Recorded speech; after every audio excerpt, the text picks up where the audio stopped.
¿Qué tal amigos? ¿Cómo están? Bienvenidos a un lunes sin límites por Canal B. Bueno, este es un nuevo programa, digamos una nueva edición, y hoy tengo una conversación muy interesante con alguien que nos va a ilustrar sobre un tema que a veces a nosotros nos suena, no sé si distinto o de frente diré, un tema que nos suena raro. Vamos a hablar sobre lo que se ha dado a llamar enfermedades precisamente raras. En el Perú las hay. Y para conocer más sobre esto, tengo como invitada a la señora Pilar Stremadoiro Reyes. Ella es vicepresidente de la Federación Peruana de Enfermedades Raras. Pilar, bienvenida a Sin Límites. Gracias por estar con nosotros en esta ocasión. Buenos días, ¿qué tal? Mucho gusto, encantada de estar con ustedes. No, el gusto es nuestro y sobre todo, no solo el gusto, el valor que tiene su presencia es realmente muy interesante porque nos va a hablar de algo que la gente no conoce y que yo deseo, yo hablo en primera persona, pero en fin, yo y muchos deseamos que se conozca. En primer lugar, me gustaría saber a qué se refiere uno cuando habla de una enfermedad rara.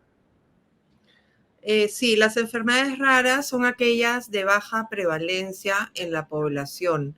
Estamos hablando de una persona en 2.500 habitantes que tienen una enfermedad rara. Entonces, traslapando este porcentaje en la población peruana, estamos hablando de más de 2 millones de peruanos que tienen una enfermedad rara. Existen alrededor de 7.000 enfermedades raras reconocidas a nivel mundial. Entonces, es una amplia gama de enfermedades con pocos pacientes por enfermedad, ¿no? 7.000 enfermedades. ¿Me puede mencionar por lo menos dos, digo, como ejemplo, entrando al tema, cuáles serían esas dos enfermedades raras que no siempre se toman como tales? A ver, tenemos, por ejemplo, la acondroplasia, ¿no? Que es una forma de enanismo, es una enfermedad rara. Otra, por ejemplo, es la esclerosis múltiple, ¿no? Que es una enfermedad autoinmune, ¿no? Que también se considera una enfermedad rara. Y estas enfermedades derivan en incapacidad. Yo digo así incapacidad porque le confieso que eso de discapacidad a veces me suena a eufemismo. ¿Las enfermedades raras incapacitan en cierta medida a las personas que las sufren? Sí, la característica de las enfermedades raras son, a ver, el 80% son de origen genético, ¿no es cierto? Ya. Son crónicas, son degenerativas y generan discapacidad en la mayor parte de estas enfermedades. Entonces, sí hay un componente de discapacidad común, ¿no? a todas las enfermedades. Por ejemplo, ¿cuál de esas enfermedades raras puede causar ceguera? Bueno, hay una serie de enfermedades raras relacionadas con problemas en la visión, ¿no? Como no son comunes, son difíciles de diagnosticar y muchas veces los médicos diagnostican erróneamente, el abordaje de tratamiento es equivocado y esto agrava la condición del paciente, pudiendo haber sido detenido en algún momento, ¿no? Y entonces ocasiona una ceguera. Tendría que... Hay una serie de enfermedades que ocasionan ceguera. Tendría que ir al banco de los registros, ¿no? Para darle específicamente los nombres de estas enfermedades. Igualmente hay enfermedades raras que causan, qué sé yo, parálisis, iba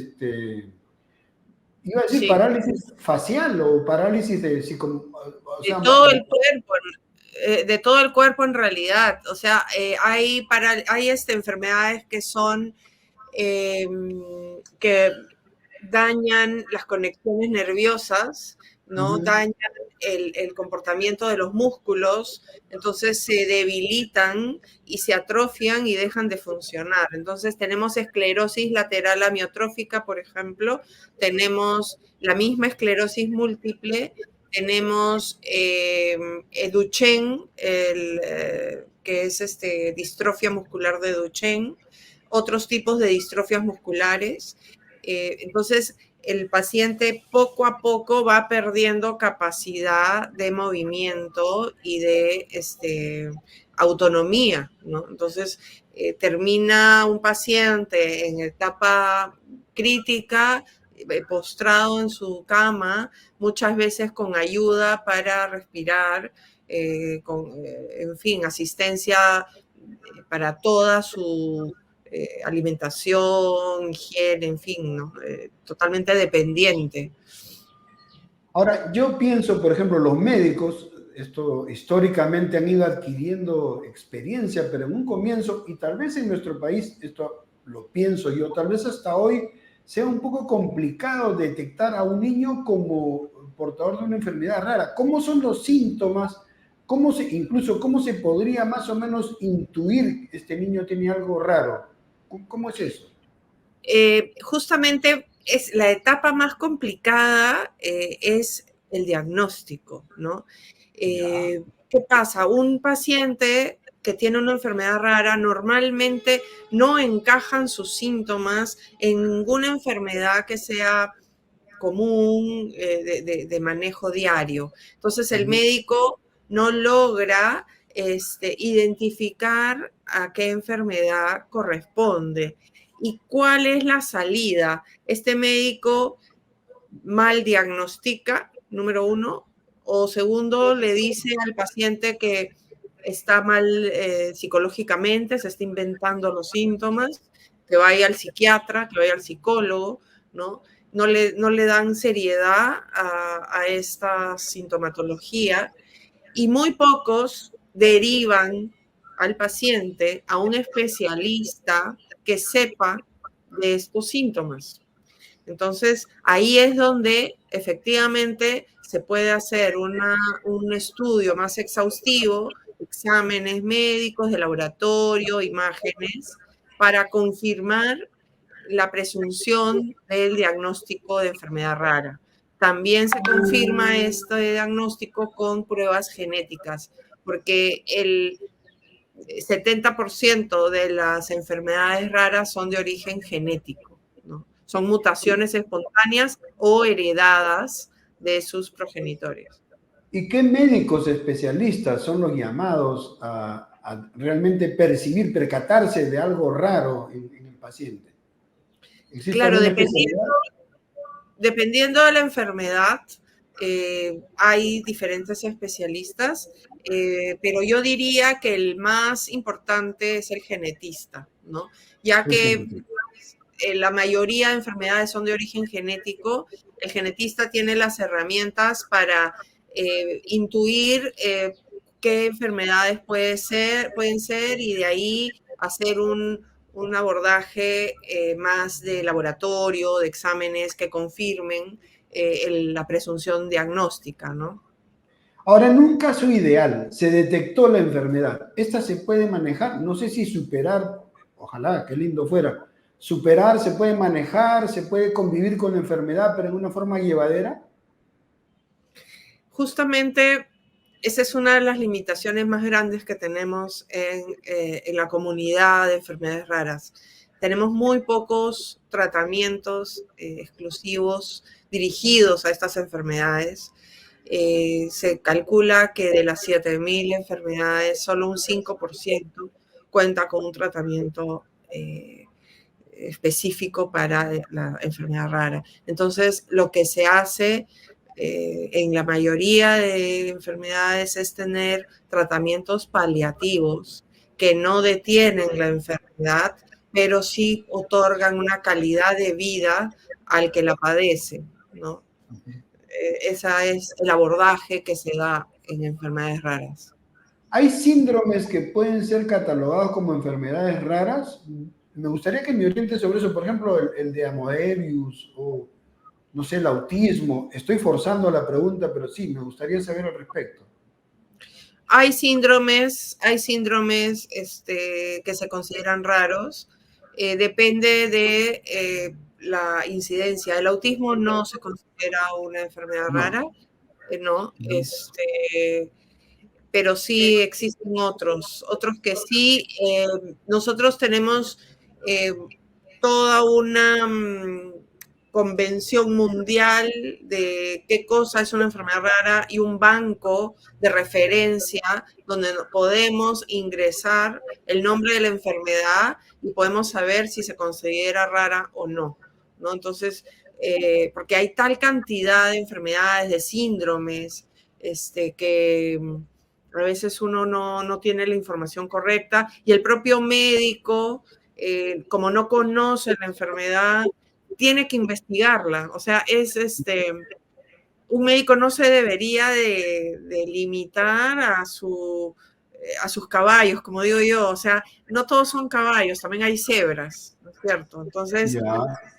conocer, investigar la diferencia, el enfermo que marca una diferencia sobre los demás. También es merecedor de tener un adecuado tratamiento, un abordaje integral que atienda toda la problemática de la enfermedad, ¿no? O sea que las enfermedades raras son un reto a la ciencia médica, digamos, porque están apareciendo. ¿Hay enfermedades nuevas entre las raras o ya son clásicas de hace años de años? No, no, no. Ese es un tema bien interesante porque Claro. todos los años se van descubriendo nuevas enfermedades raras, ¿no? Ah, a ver. Sí, por eso va creciendo el número de enfermedades.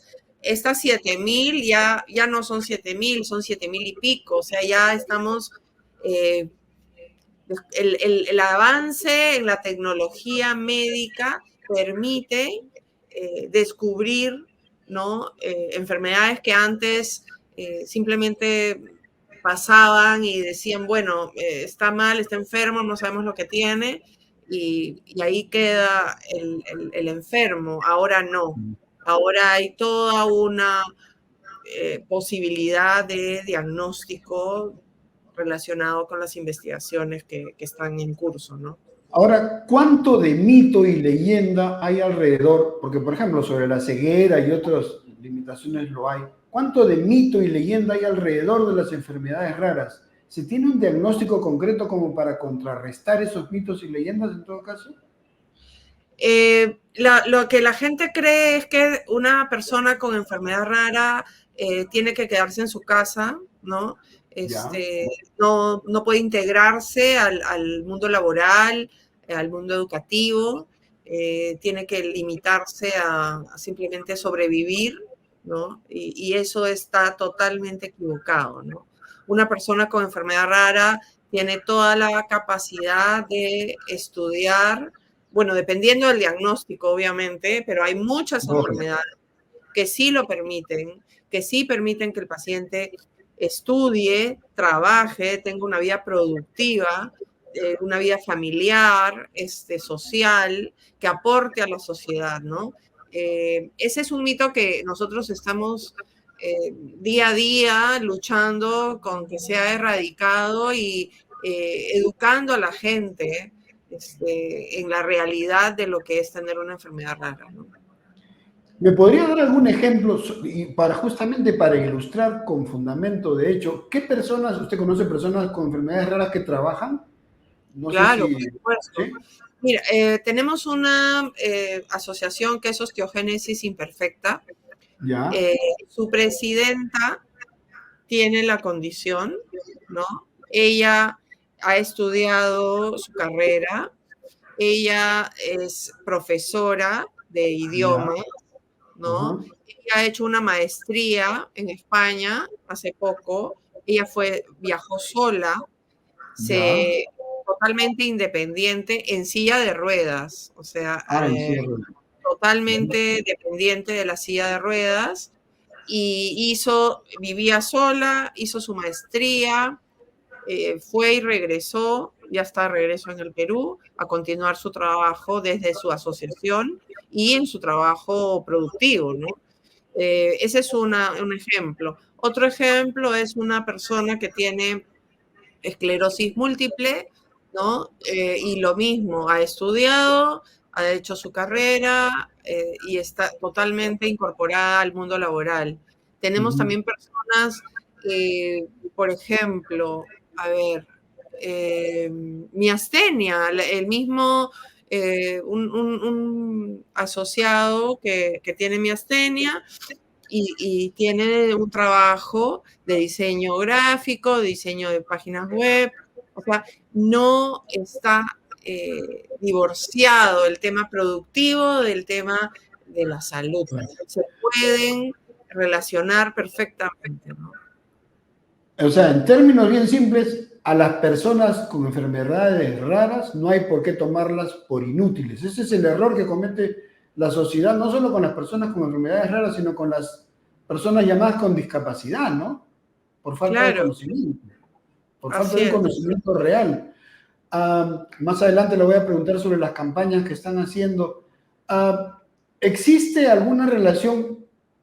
Yo creo que sí. ¿Existe alguna relación entre enfermedades raras y pobreza o son personas de clase media, así para arriba? Le pregunto esto un A poco ver, como sociólogo, ¿no? sí, sí, sí. Le explico cómo es el vínculo, A porque sí ver, está relacionado. Pero no por, a ver, una persona de cualquier estrato económico puede ser diagnosticado con enfermedad rara, ya, A, B, C, D, E, todos. No hay distinción de clases. claro. El No, está problema claro. es el siguiente, el problema viene después. Hay un padecimiento y un peregrinaje para conseguir primero el diagnóstico. Si se tiene el diagnóstico, el peregrinaje continúa para conseguir el tratamiento. En el Ujú, interín, en el interín, si hay una discapacidad con esta persona, un miembro de la familia tiene que renunciar a su trabajo para hacerse cargo y atender al paciente.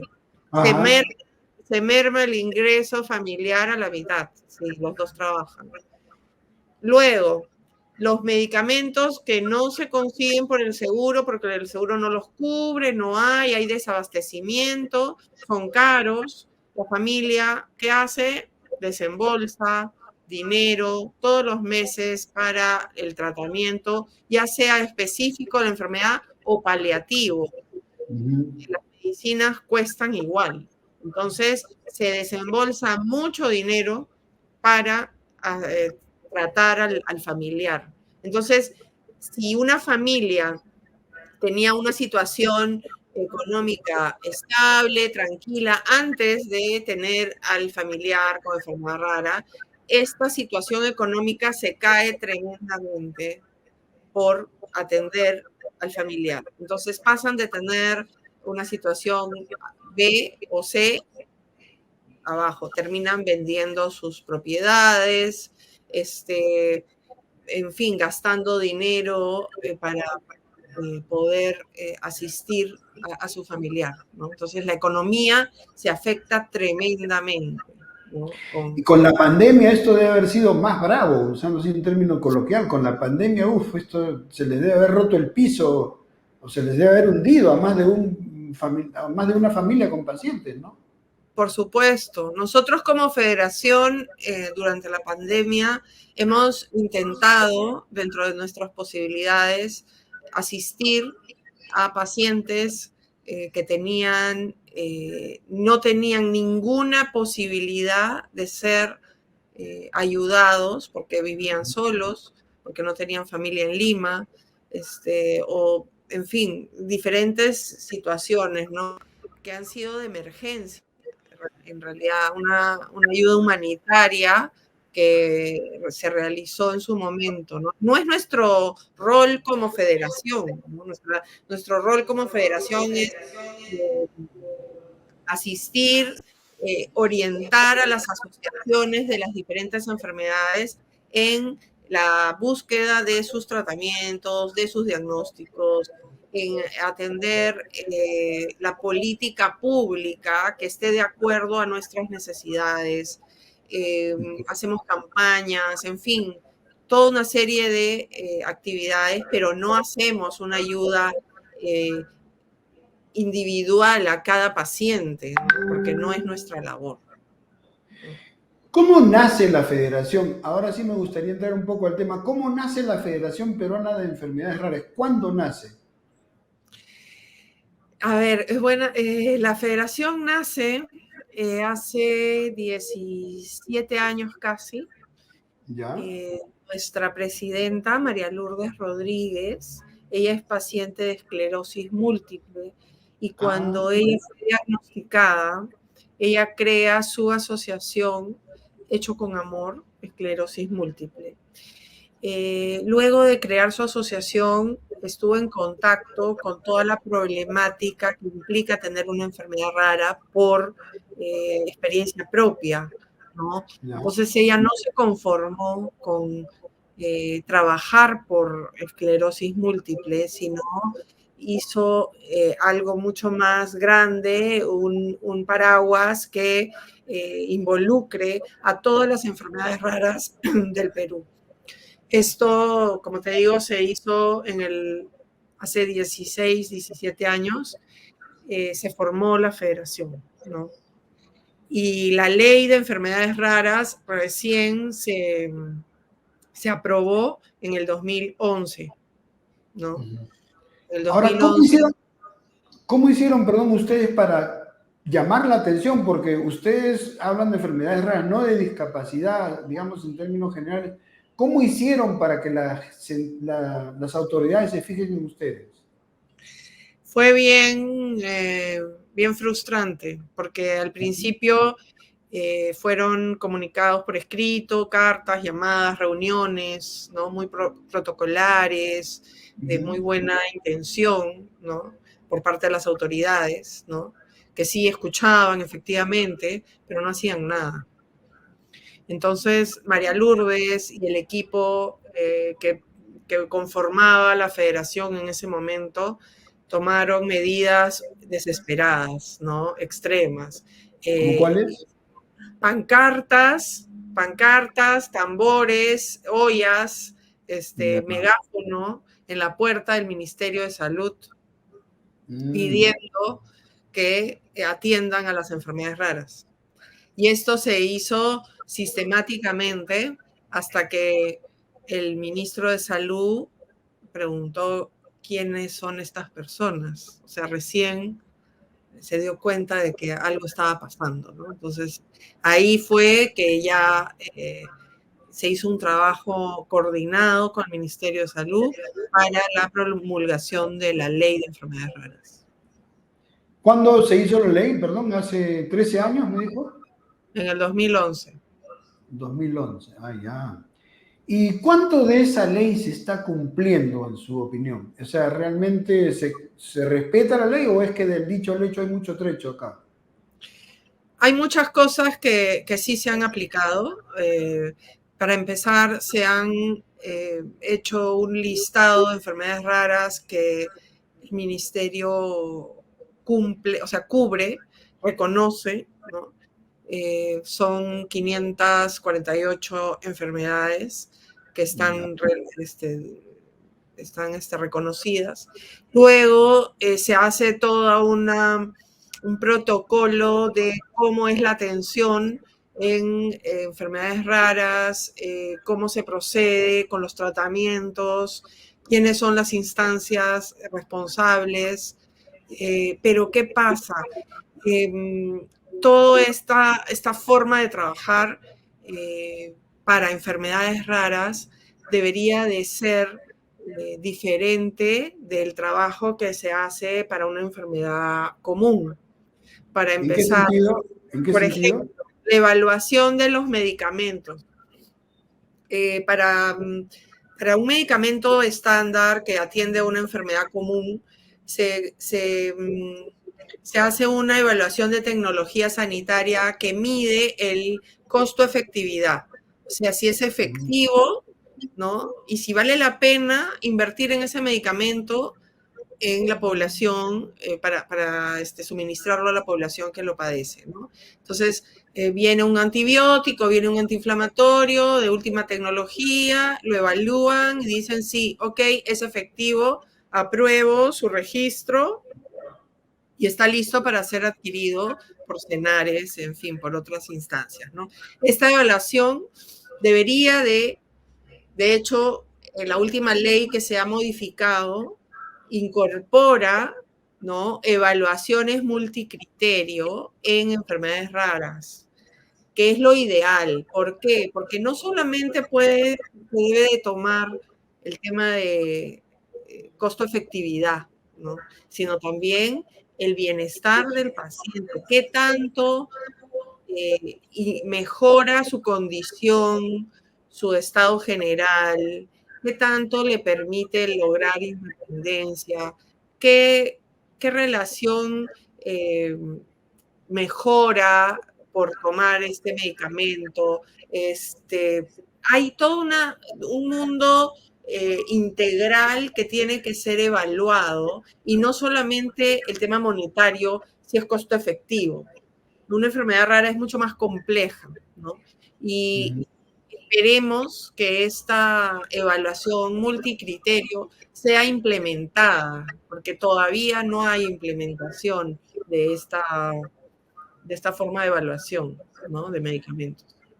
¿Existe alguna forma organizada del Ministerio de Salud en los 3 niveles de gobierno para tratar las enfermedades raras? Porque, por ejemplo, en discapacidad tenemos, bueno, el CONADIS, la SOREDIS y la SOMAPETS. ¿Ustedes qué tienen a nivel municipal, por decirlo? ¿O la OMAPET colabora con ustedes? Sí, lo que tenemos, bueno, es la dirección de enfermedades raras, que es la de NOT, ¿no? Es la que da las directrices para el abordaje. Gobiernos regionales, hay encargados coordinadores de enfermedades raras a nivel de gobiernos regionales. Y a nivel municipal específicamente no tenemos un encargado de enfermedades raras, pero sí tenemos información a través del OMAPET. Es su Ya. función, pero, o sea, tenemos limitación de llegada, ¿no?, a la población. Porque, por ejemplo, ¿qué podría aportar el municipio en el campo de las enfermedades raras? De hecho, habría varias cosas, pero ¿qué se le ocurre a usted que el municipio podría ayudar a una familia? ¿En qué caso? Por ejemplo, nosotros lo que hacemos, y sería excelente que los municipios también lo hagan, son campañas de descarte de enfermedades raras. ¿Se puede descartar?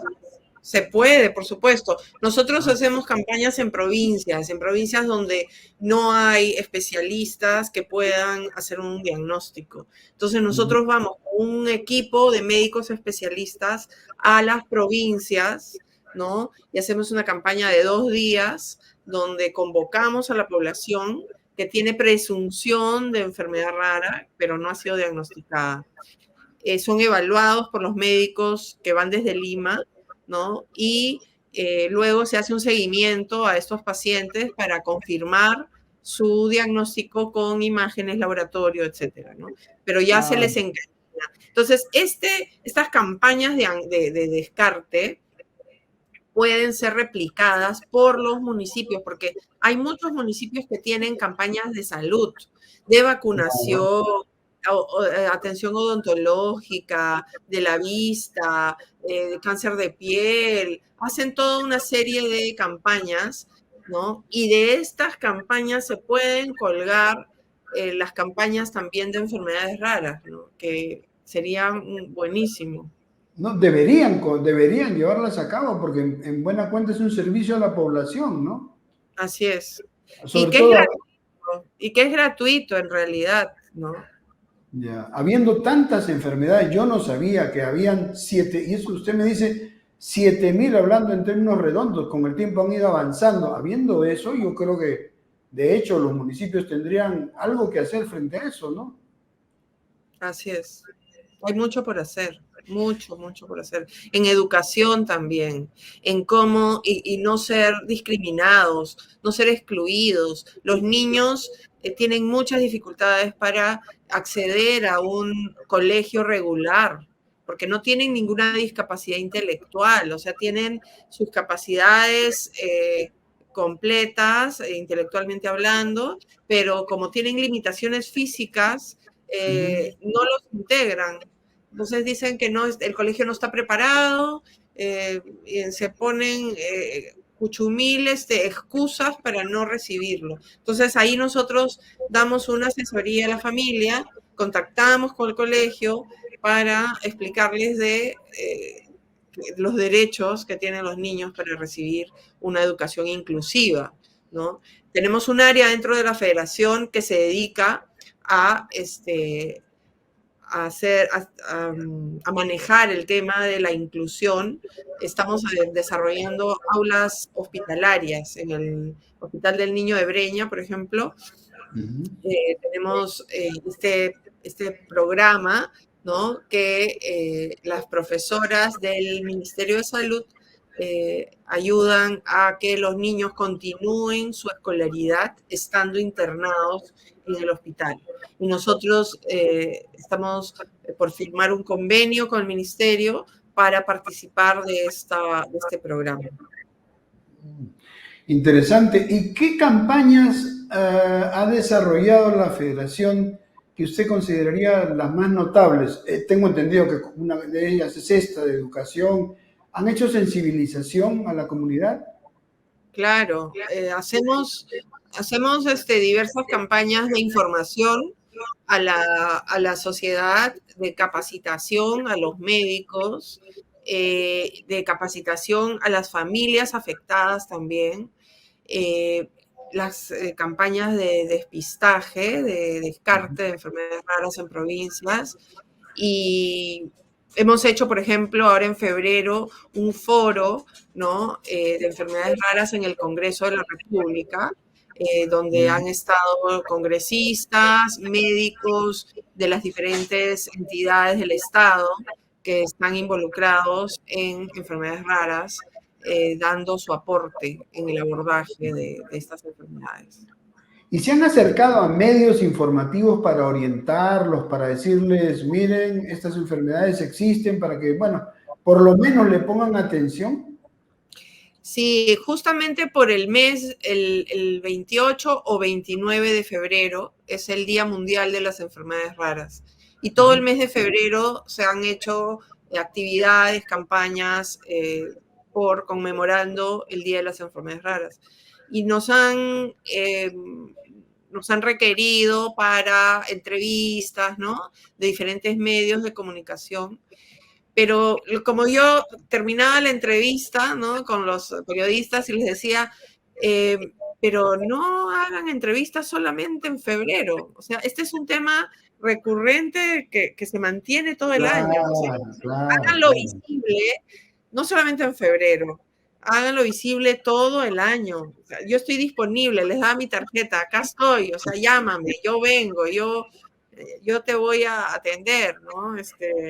Y bueno, espero que me hayan escuchado, porque la verdad que hay tanta información que no llega a la población, ¿no? Y debe llegar, porque nadie sabe, y esto no es por nada, pero nadie sabe si algún día en la familia de X va a haber una persona con una de estas enfermedades que les estamos llamando raras, ¿no?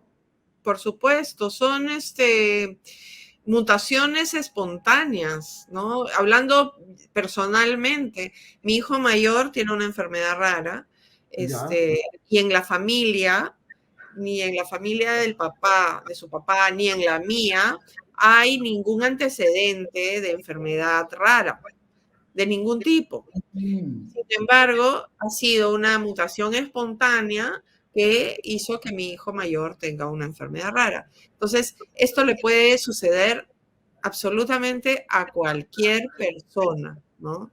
Y desde ese punto de vista, tenemos que tener empatía, tenemos que tener información y saber manejar a los pacientes con enfermedades raras. Y a las familias, esto quiero destacarlo, ¿ustedes tienen alguna asesoría psicológica a la familia de alguien que le dicen, oye, sabes que tu niño tiene una enfermedad rara? Porque yo me imagino que así como ocurre, bueno, en casos como la ceguera, etc., esto es un terremoto psicológico, ¿no? Cuando le dicen, tu niño tiene algo, una enfermedad rara, ¿ustedes tienen cómo asesorar a esa familia? Cada asociación, o sea, nosotros como federación estamos compuestos por más de 50 asociaciones de diferentes enfermedades raras. Ajá, Cada asociación tiene un abordaje individual de su enfermedad con sus propios recursos para dar asesoría psicológica para los padres o pacientes que están estrenándose con la enfermedad, ¿no? Entonces sí, es un tema importantísimo para los pacientes y las familias afectadas, ¿no? Porque no solamente se afecta el paciente, este es un tema que alcanza a toda la familia. de hecho, claro. Así es. La familia, y es más, yo digo una cosa modestamente, es una hipótesis mía, que no debe ser mía solamente, en el fondo a muchos coincidirán, si la inclusión no se da en la familia, la inclusión no se da, y para eso hay que preparar a la familia, que es la célula básica de la sociedad, ¿no? Así es. Al principio, cuando recién la familia recibe el diagnóstico, muchas veces se da la negación, ¿no? Se Ajá, niega, no se quiere ver la realidad, ¿no? Es todo un proceso, ¿no? Luego de la negación viene el drama, el duelo de claro. asumir, ¿no? Efectivamente el problema, ¿no? Lo asumes, duele, es un proceso largo. Luego viene, bueno, ¿cómo lo enfrento, ¿no? ¿Cómo lo curo? Ujú, El problema con las enfermedades raras es que no tienen cura, ¿no? Entonces, claro.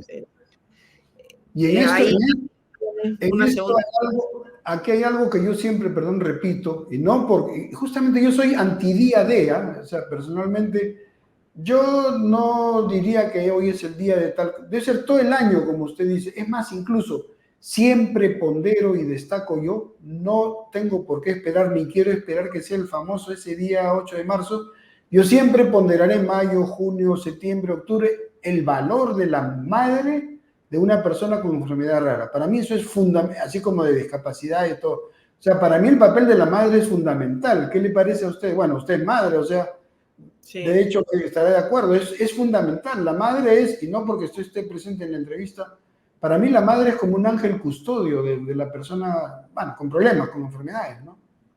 así es, sí. El vínculo que tiene una madre con su hijo, ¿no? Es irreemplazable, ¿no? Entonces, Así es. esta realidad que impacta fuertemente a una madre no puede, o sea, tiene que ser curada, tiene que ser atendida rápidamente para que la criatura, el bebé, no pague las consecuencias emocionales, porque ya tiene una dificultad física en su salud, ¿no? Y cuidar el tema emocional es muy importante para poder tener una resiliencia en su vida y tomar de la mejor manera su estado de salud, su condición, ¿no? Claro, y eso no significa quitarle la importancia que el padre tiene, pero la madre es irreemplazable, como dice usted. Sí, sí, es verdad. Ahora, Así. el tema acá es el siguiente a todo esto. ¿Qué campañas se prevén para futuro en la federación? Tenemos planeado, todavía no tengo confirmación, por eso no puedo decir el lugar, pero este año vamos a hacer una campaña súper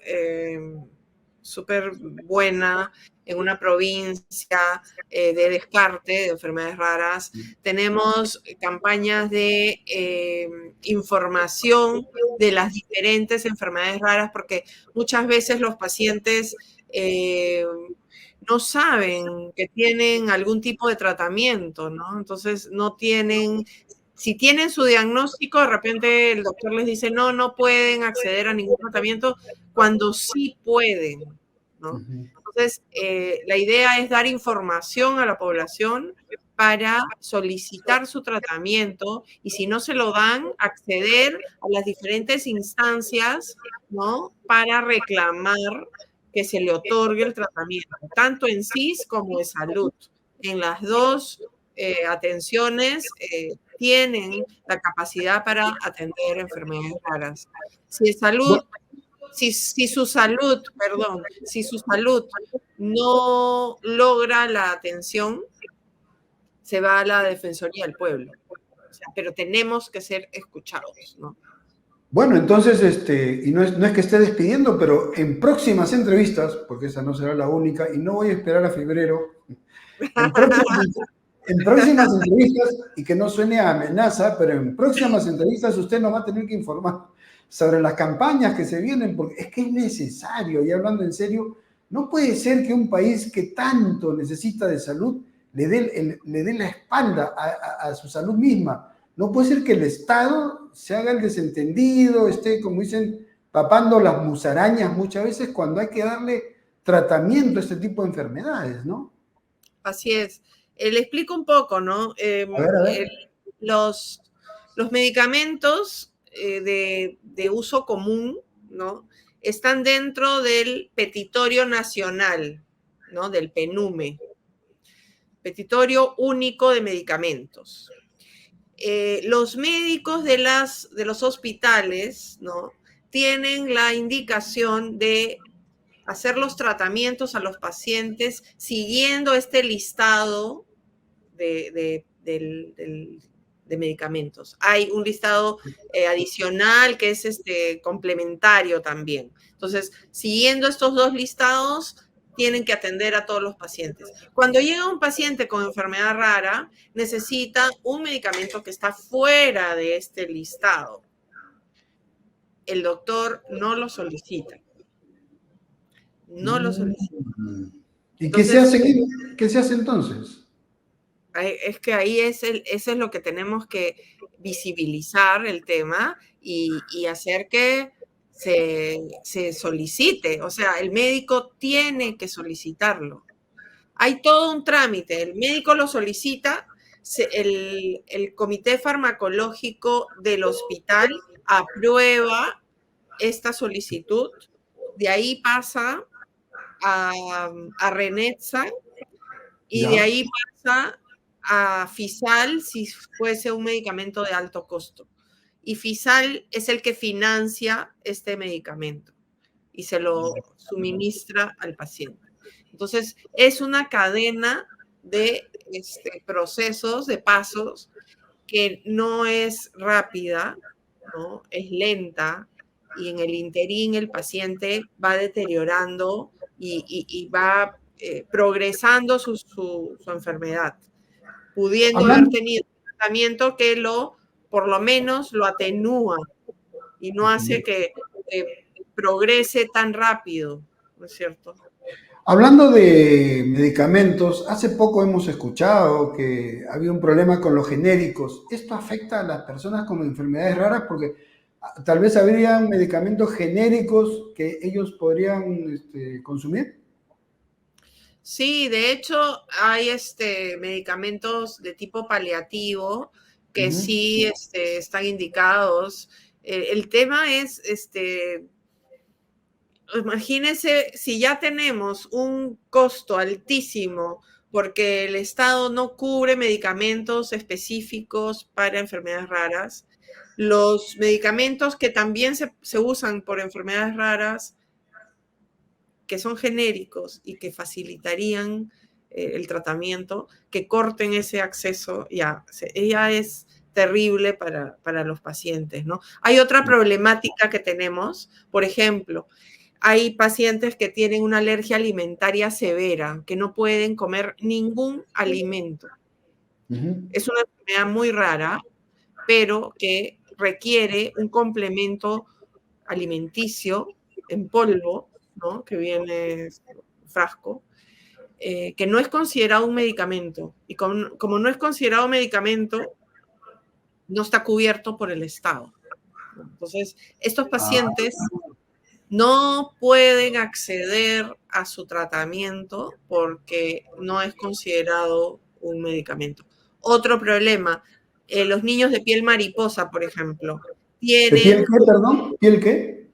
mariposa, Piel, ictiosis, una ya. condición que la piel pierde el colágeno y se vuelve escama y Mm, se rompe y hay heridas, se puede mutilar las partes blandas, en fin, es claro, bastante grave, crítico. Y si estos pacientes no tienen las cremas adecuadas para poder paliar estos síntomas, eh, el pronóstico es muy grave y estas cremas no son consideradas medicamentos, tampoco son cubiertas por el Estado. Tienen que ver cómo se compran las cremas para que puedan tener una vida más o menos productiva, ¿no? claro, Son, claro. son personas muy inteligentes, muy capaces, muy activas, pero que tienen esta dificultad es en todo el cuerpo. Entonces, eh, hay realidades que uno no tiene idea que existen. Eso. No, Así pues. es, así es. Antes que se me pase, quería preguntar cuando hablábamos de la mujer, ¿una mujer con enfermedad rara puede tener hijos? O sea, ¿hay casos de enfermedades raras, mamás con enfermedades raras? Sí, Sí hay. Ah, sí, interesante. sí, sí, Y sí. tienen una natalidad, bueno, una gestación, una natalidad naturales, digamos.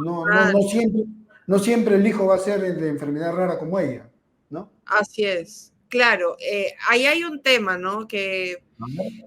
A ver, una pareja, ¿no? Que no tiene asesoría genética Ya. y tienen los genes recesivos de la enfermedad, tienen un hijo con la enfermedad rara. Al no Ujú. tener asesoría genética, tienen un segundo hijo que también nace con la misma enfermedad rara. Entonces, la Mm, asesoría genética es importantísima. Ese es en casos de parejas que no tienen ninguna enfermedad. ya. Hay enfermedades raras que son de tipo autoinmune, que no se heredan, ¿no? Y que permiten que la mujer tenga su hijo, su familia, con su enfermedad rara controlada, ¿no? Por ejemplo, la esclerosis múltiple.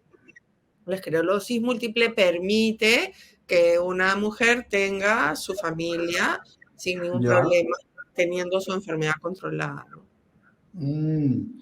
Esto es interesante, pues, porque también así vamos a ir rompiendo mitos, ¿no? Porque la gente, por su propia intuición y por lo que conocemos como el teléfono malogrado, se va pasando la voz de generación en generación y se van tejiendo historias e historietas acerca de diversas discapacidades y, aparte de eso, de enfermedades raras, ¿no?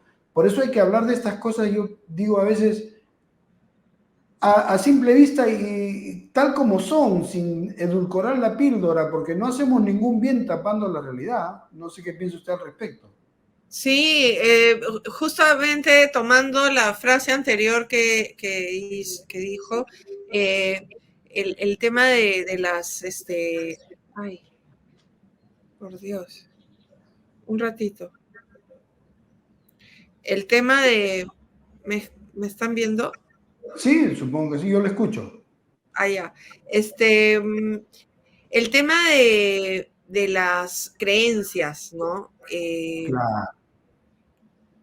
Cuando nace un niño con enfermedad rara, ¿qué es lo que dicen las personas? ¿No? Es el castigo de Dios, es un castigo divino. ¿Qué habrán hecho para que Ah, tenga sí, un eso también pasa, claro. hecho? ¿Qué drogas se habrán tomado? ¿No? Y si nace el segundo hijo porque no tuvieron la asesoría genética, ya, o sea, ya el castigo es así increíble, ¿no? Entonces, es ignorancia. Claro. ignorancia de información. Ahí no ha habido ningún castigo divino. Ahí lo que No, ha habido pues. es una falta de información, ¿no? Y eso trae consecuencias, a veces hasta separaciones familiares de parejas, ¿no? Cuando tienen un hijo así, ¿no? Es que es complicado. Ahí es una prueba de fuego, es una prueba Sí, que de verdad muy difícil de sortear, ¿no? sí, Sobre sí, todo sí. si es un matrimonio que no es muy sólido, que recién No, empieza de repente, ¿no? Y no está preparado nadie está preparado para tener un claro. hijo con enfermedad rara.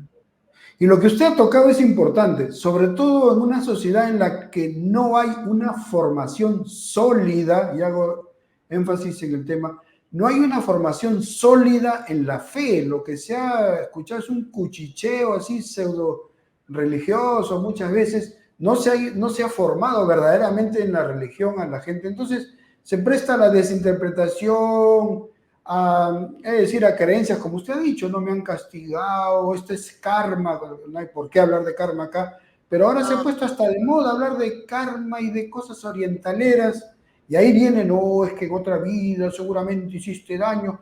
Eso, claro, eso es lo que tenemos que combatir, por favor, digo yo, ¿no? sí, totalmente.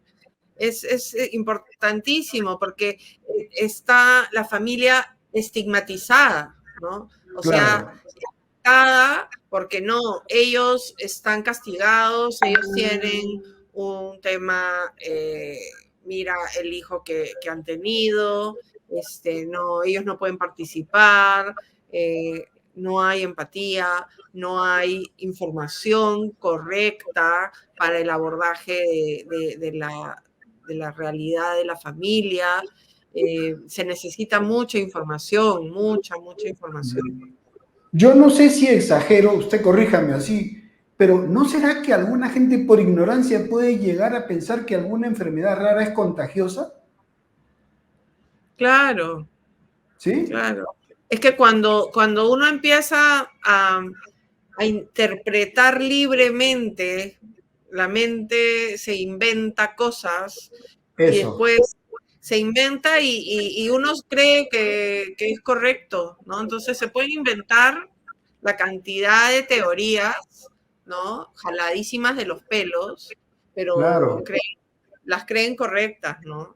Entonces, y si lo dice una persona que tenga cierta autoridad en el círculo familiar o círculo social, con mayor razón, ¿no? Tiene mucho más sustento esta teoría, ¿no?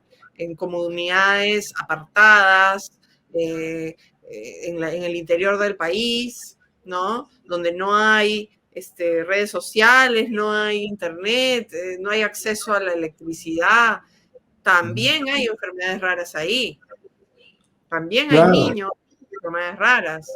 El 80% de los pacientes con enfermedades raras se inician en la niñez. ¿Existen Entonces, enfermedades raras a nivel psicológico, psiquiátrico, porque psiquiátrico? psicológico no implica una necesidad de medicamentos, ¿no? A nivel Ya. psicológico. A A nivel nivel psiquiátrico, psiquiátrico, ¿qué, por enfermedades ejemplo? mentales, sí hay cosas raras, ¿no? Sí hay cosas raras, pero nosotros no hemos incursionado en ese ámbito, ¿no? Estamos más vinculados al temas físicos, ¿no? Ajá. Enfermedades físicas, sí. Entonces, la Federación Peruana viene trabajando a nivel, digamos, a todo ritmo, a toda máquina para enfrentar este tipo de problemas. ¿A ¿Cuál es la situación actual? Digamos, ya hemos visto bastante, pero siempre es bueno hacer una especie de resumen, una conclusión. ¿Cuál es la situación actual de las personas con enfermedades raras en el Perú, hoy en día, al 2024? Ya. bueno, me voy a los números nuevamente, ¿no? Sí, sí, sí, sí, sí, Dijimos que eran más de 2 millones de peruanos con enfermedades raras. De ya, estos más de 2 millones, el Estado tiene identificados alrededor de 150.000 personas con enfermedades raras en el sistema de salud peruano. Imagínense la cantidad de pacientes que no están diagnosticados, que ya, no tienen la atención correcta, ¿no? Entonces, de 2 millones, 150.000. De esos 150.000 atenciones, solamente mil y pico de personas están en el Registro Nacional de Pacientes con Enfermedades Raras, que es poco. ridículo, ridículo. O sea, es totalmente insuficiente.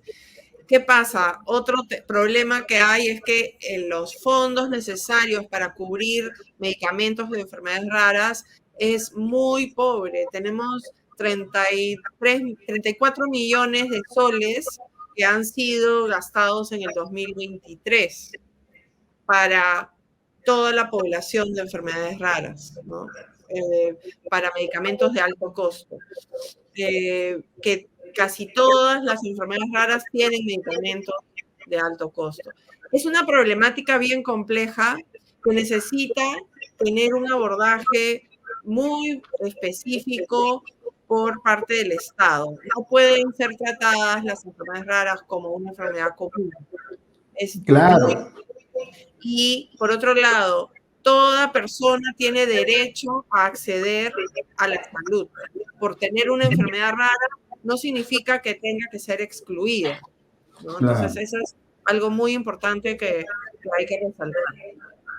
Una última pregunta. ¿Cuántas personas a nivel ocupación, cuántas personas con enfermedades raras trabajan? Si no tenemos registro, imagínense, o sea, Claro, ¿cómo acceder a esa data? No sí, sí. podemos acceder a esa data porque no existe el registro. De Ujú. hecho, estamos buscando que el próximo censo que se vaya a hacer se Ajá. incluyan preguntas relacionadas con enfermedades raras, para un poco poner el universo, ¿no? Determinar el Ya. universo de personas y cuál es su situación laboral, educativa, en fin, para ponerle un número más real que lo que maneja actualmente el Estado. Bueno, Pilar, muchísimas gracias por el tiempo. Estamos llegando al final de la entrevista, pero como dije, no va a ser la última vez que nos encontremos porque hay mucha información que compartir y espero volver a contar con usted y con la gente de la Federación Peruana de Enfermedades Raras.